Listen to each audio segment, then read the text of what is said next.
Good morning, everyone. My name is Scott Hopkins. I will be hosting today's seminar. But before we get started with the seminar and the program, I'm going to give a brief history on calwarn and what's the purpose of it. So calwarn is the California Wastewater Agency Response Network. What are the goals? Some of the goals are to help other agencies in the event of an emergency. It's basically setting up mutual aid agreements with local agencies, state agencies, and county, federal agencies. So why do you want to get involved with it? You'll see when you have the emergency, the cavalry's not going to be coming for several days, so you're going to want to get a local agreement going with the surrounding agencies to help you within the event before we have help coming in from the outside. So these are some of the things that the agreement will handle.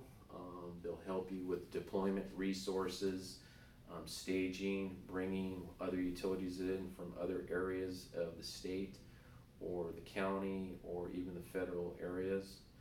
It's it's basically a volunteer organization, how it's set up.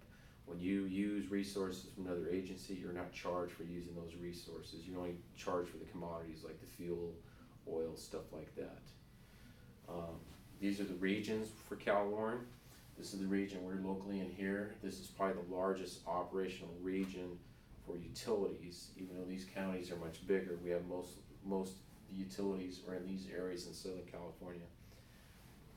So we have partnerships with either the county operational areas, the state EOS, state and federal partners, the California Utility Emergency Association, State Water Resources Board. These are some of the resources that we have on our websites. You'll see here the agreements, the signatory list, operational plans, tools, and resources.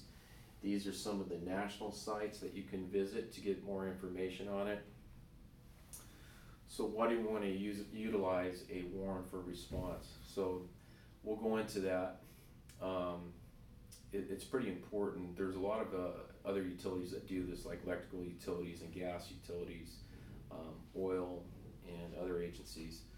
So one thing is we're going to have qualified personnel for operations, maintenance, treatment, management, customer service, laboratory work. There's one limitation, it's commodities. That's basically on you to get supplies. But we won't bring in supplies. We'll help you try to find them, but that's basically on you.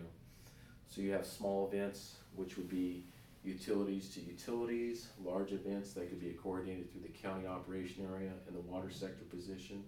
That's a position where somebody with water knowledge sits at the county level to help out, or even the state level. So you're the one that's going to activate it, going through calwarn.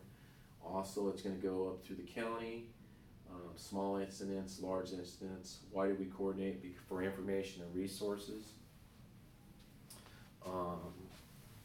There'll be staffing to help you coordinate those things with potable water, with state health department guidelines. There's some guiding principles with this. We're going to stick with your operational procedures at your agency. That's how we're going to run things. Is in your area, how you guys do it. That's how it's going to get done. So we're going to look at how the expansion of warrant has happened over the years and success at that. So you remember Florida, they had a lot of hurricanes in 2004. We had the response to the Katrina landfall in Mississippi. We had utilities come in from other states to help with that. We have warrant agencies in all 50 states, including Australia, Canada, and Mexico is in the process, and Australia is in the process of setting up warrant agreements between their agencies. So some of the support, you'll have support of other utilities and operators, professional associations like American Water Works Association, Sanitation, State Health Department, Environmental Protection Agency, EMAC. There's some larger agencies that are going to work with you. The Federal Emergency Management Agencies, National Emergency Association, International Emergency Association. All these organizations recognize warrant for the work they do. So some of the uses that have happened in the warrant in the past here in California, the Northwich quake, El Nino, the firestorms in California. We've had several earthquakes in Northern California where we responded. You can see down in San Diego County, there were some pretty large fires that we actually were down there helping the utilities get water pressure back to the systems to help everybody, help the fire department basically put out fires because there was a lack of water. Some of the impacts that happened in San Diego, we had 27 water systems in San Diego County that had to go to boil water, 2,500 connections. There was do not use, alternate use, where we had water brought in from the outside for drinking water purposes. You'll see that in this response, how many agencies were involved. The response from the San Diego agency came in through an email. You could simply start through an email, text messages, or phone call to get everything going on this. Some of the resources that were provided are operators, mechanics, electricians, backhoe operators, dump truck drivers, utility men just to dig with shovels if they have to.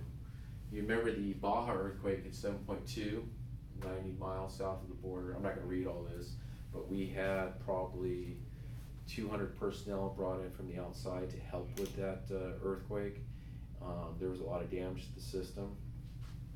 So we had staff working at the EOC desk. We had tank diving teams that inspect tanks. It was a mess. So that's basically what calwarn does.